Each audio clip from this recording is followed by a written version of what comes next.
আগামী বুধবারে আবারও কর্মসূচি ঘোষণা করবে এবং সেই কর্মসূচি রাজপথে কঠোর কর্মসূচি হবে।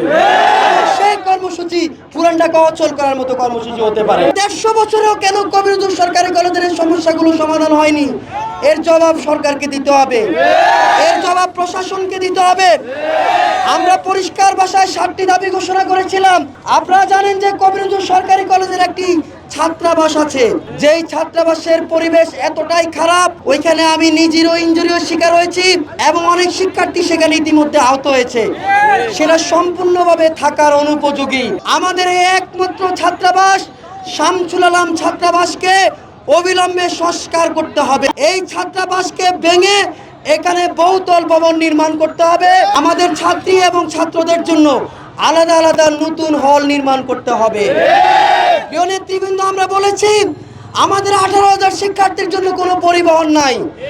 আমাদের 2টা মাত্র পরিবহন আছে, যেটা ভাড়ায় চালিত। আমরা বলতে চাই আমাদের নিজস্ব 2টা পরিবহন চাই এবং সেটা আগামী 7 দিনের মধ্যে এই পরিবহন সমস্যার সমাধান করতে হবে। আমাদের শ্রেণীকক্ষের সংকট আছে। আমাদের প্রত্যেকটা শ্রেণীকক্ষ শিক্ষার্থীরা পর্যাপ্ত পরিমাণ ক্লাস করতে পারে না। প্রথম বর্ষ ক্লাস করতেছে আর দ্বিতীয় বর্ষ বাইরে দাঁড়িয়ে থাকে। অনার্সের ক্লাস চলতেছে, মাস্টার্সের শিক্ষার্থীদের ক্লাস হয় না। আমরা চাই অবিলম্বে কবি নজরুল কলেজের শিক্ষার্থীদের জন্য পর্যাপ্ত পরিমাণ শ্রেণীকক্ষের জন্য কলেজে ঝুঁকিপূর্ণ ভবনগুলো অপসারণ করে এখানে নতুন বহুতল ভবন নির্মাণ করে শিক্ষার্থীদের ক্লাসের ব্যবস্থা করতে হবে।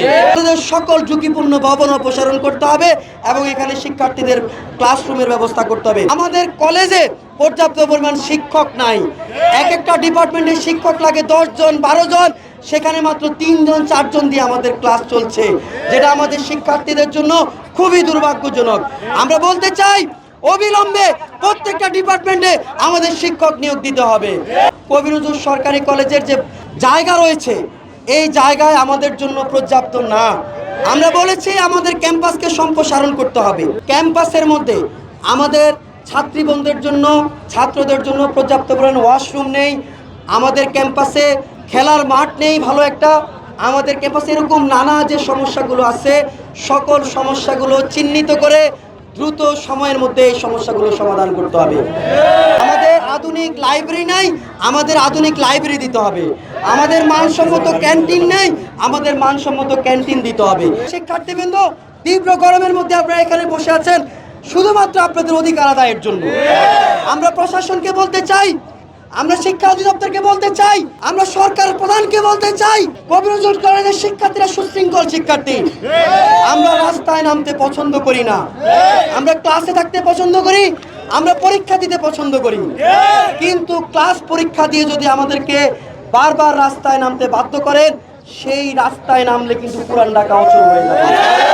কবি নজরুল সরকারি কলেজের শিক্ষার্থীরা তাদের অধিকার বাস্তবায়ন না হলে পুরান ঢাকা অচল করে দিবে। আমরা চাই না আমরা মানুষের ভোগান্তি সৃষ্টি করি। আমরা চাই আলোচনার মধ্য দিয়ে এবং যৌক্তিক দাবিগুলা আপনারা দ্রুত সময়ের মধ্যে বাস্তবায়ন করেন। অবিলম্বে আমরা বলতে চাই আগামী 1 সপ্তাহ সরকার এবং প্রশাসনকে আমরা সময় দিচ্ছি।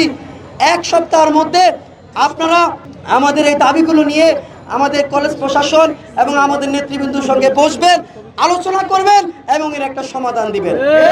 অন্যথায় কবি নজরুল সরকারি কলেজের শিক্ষার্থীরা আগামী বুধবারে আবারও কর্মসূচি ঘোষণা করবে এবং সেই কর্মসূচি রাজপথে কঠোর কর্মসূচি হবে। সেই কর্মসূচি পুরান ঢাকা অচল করার মতো কর্মসূচি হতে পারে। আমরা তাই আপনাদের পরিষ্কার করে বলতে চাই, আগামী বুধবারের মধ্যে আমাদের কলেজ প্রশাসনের সঙ্গে বসে আমাদের দাবি দেওয়াগুলো সমাধান করবেন।